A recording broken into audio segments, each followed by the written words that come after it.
Hey everyone, Egman here with another video, and I've had a lot of people reach out to me asking what I'm playing or what I'm expecting for Nats, and what I'm playing is the role of commentator as one of the commentators for the stream. So I'm playing no decks, but I should be pretty knowledgeable in most of the cards and everything, and in general I think this is going to be a really interesting format, especially it's BT15, and we don't get all the promos that come with it too. And I really want to just kind of go over my thoughts going into it. It's less than a week away, which is crazy. And I've been doing a lot of playtesting last month based on what I want to play and kind of what I've thought is fun. So I'm just going to kind of do a big overview video on what I think is kind of going to be doing well in this upcoming event, and we'll see if I'm right or if I'm wrong. And I can find out live, and you guys can see me grimace. But also, if you guys are going to be there, I will be also giving away for free to viewers some Egman dice. These are made by Joey Dixon. They're very nice. They have 1 through 5 with the Dragon Balls, and then the Eggman logo as the 6.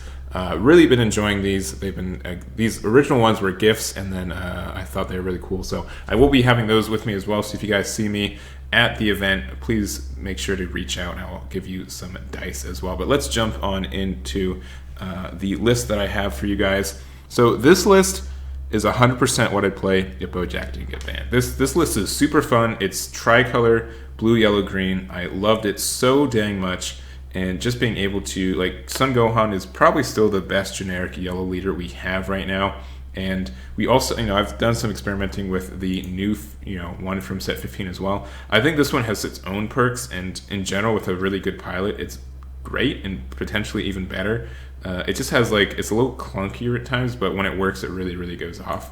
But I do like just the, how generic this is. Being able to run green with it is really nice. And then, obviously, Aegis is great for 1. Now we have to have, Aegis for 3 with cards like the new Vegito and Kaba.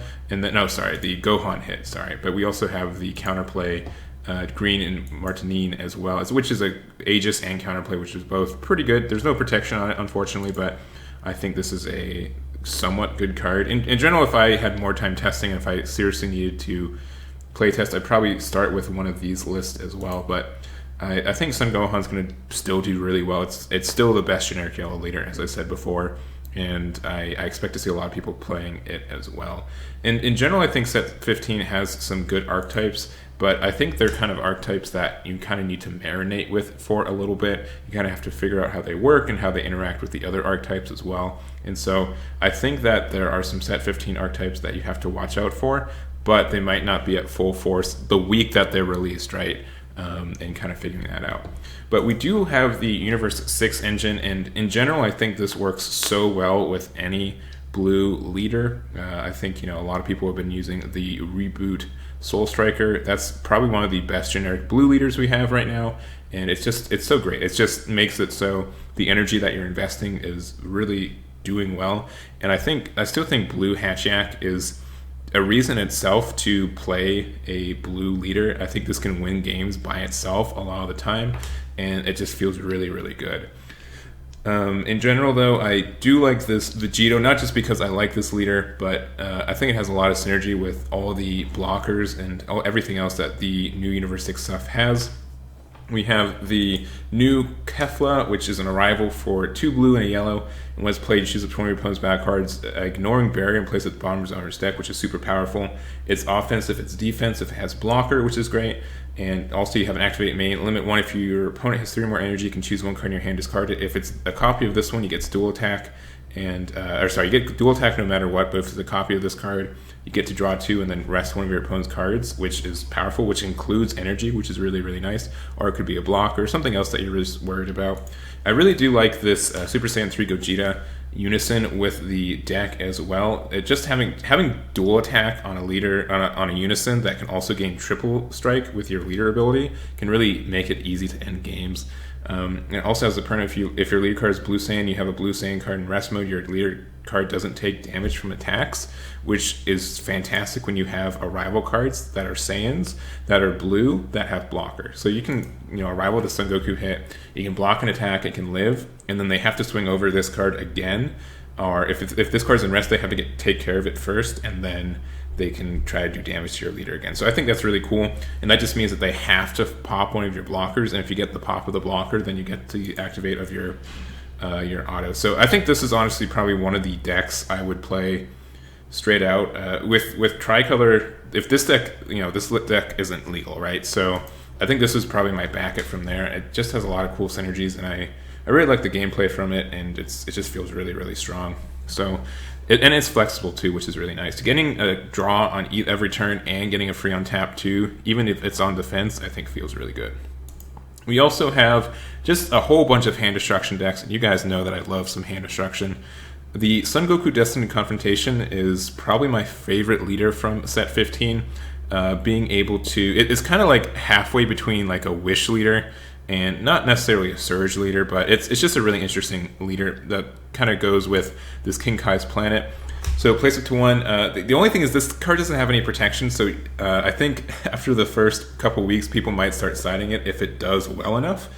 If green has like just a 2-drop Vegeta that can pop it outright, which feels really silly, but just the fact that this can offer some cycle for you and everything else. And my favorite thing about this leader is its awakening condition too.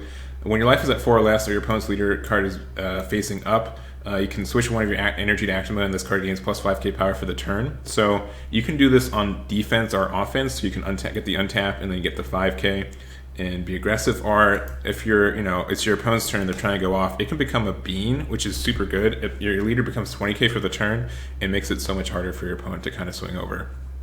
But this is pretty much the list, and I think this can really go into hand destruction by itself too. Ribrianne is just such a flexible card, and in this list particularly, you don't really need energy open for anything. You get a whole bunch of card advantage. Dorm Potential, I think, is a fantastic card for what you're doing. Even and kind of takes advantage of like your leader being kind of weak sometimes. Having a dormant to kind of save it and make sure you have another turn is nice. Secret Rare can either be this or the new guy as well, the yellow-green one. But I really ended up liking this archetype, and the more I played it, the more I felt kind of fun with it. So we also have, I think this list I would consider running if these new promos were out. They're not out yet, and they won't be legal for the event. So I don't think I wouldn't play this list at Nats, but I am interested in this list after Nats. It just has a lot of hand destruction, and it kind of has a weird polarizing matchup against black just because of how the leaders works and is worded. But I think it has a lot of reach in itself too, and it feels really good when it goes off, and your opponent really doesn't have a hand, which is kind of fun. We also have Cell Surge, which shouldn't come as a huge surprise for you guys, but I do love this leader. I think the standard hand destruction archetype build is really known and figured out, and I think that archetype does really well in best of 1.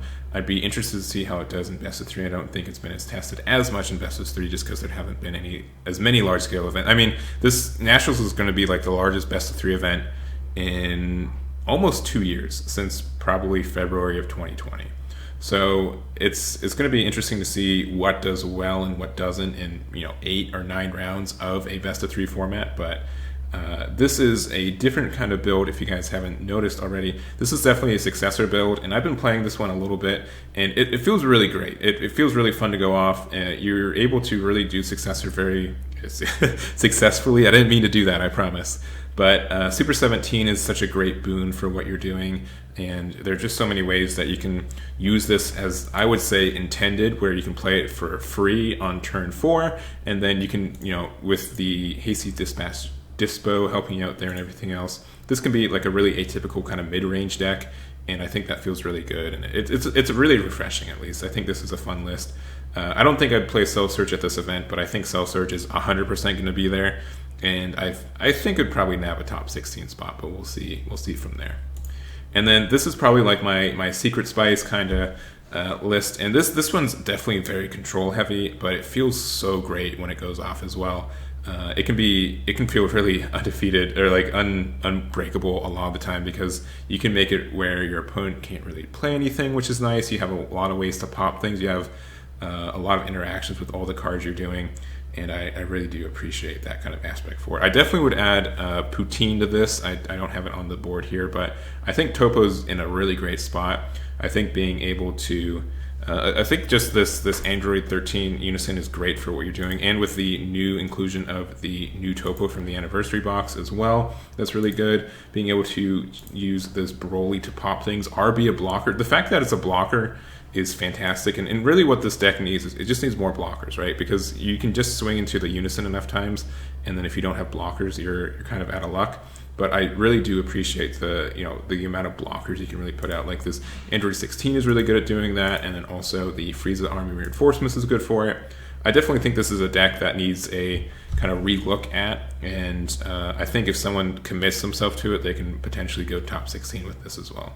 Obviously, it's very matchup dependent, and you have to be you have to get really in tune with what this deck's doing. But it's been a deck that I've been playing for the last 2 months, and it's been feeling really good every time I've played it. At least my opponents get really frustrated really easily, and that feels good for me. So those are the decks that I would consider playing myself. I think red and black are both going to be powerhouses as well. Those just generally aren't colors I play as often, just because they usually tend to be a little bit more aggressive. But it will be interesting to see what those decks will do. But these are the ones that I think are this is what I'd probably take. I'd probably take this one. Maybe not this list exactly, but this is where I was at when I was testing until I found out that I wasn't going to be playing anymore. And this just felt solid, and this felt like it was on the right track. So probably Vegeta would be the first one. King Kai Goku if I wanted to flex with something that came out the week of, and Successor for Cell if I wanted to be like, oh, I'm the Cell guy, and you guys all know that. And if I want to be like super sneaky, I play Topo and go from there. Obviously, I really love this deck so much. It was so much fun to play. It felt good. It felt good when you did your lines and you're able to react to your opponent, and that felt really, really fun. But these are my lists that I've considered. I hope it gave you guys a little bit of insight, and I hope to once again see you guys at Nats if you are going to be there. If you are, make sure to find me out and get your free dice as well. And that will be it. So thank you guys so much for watching, and I'll catch you all next time. Damn it.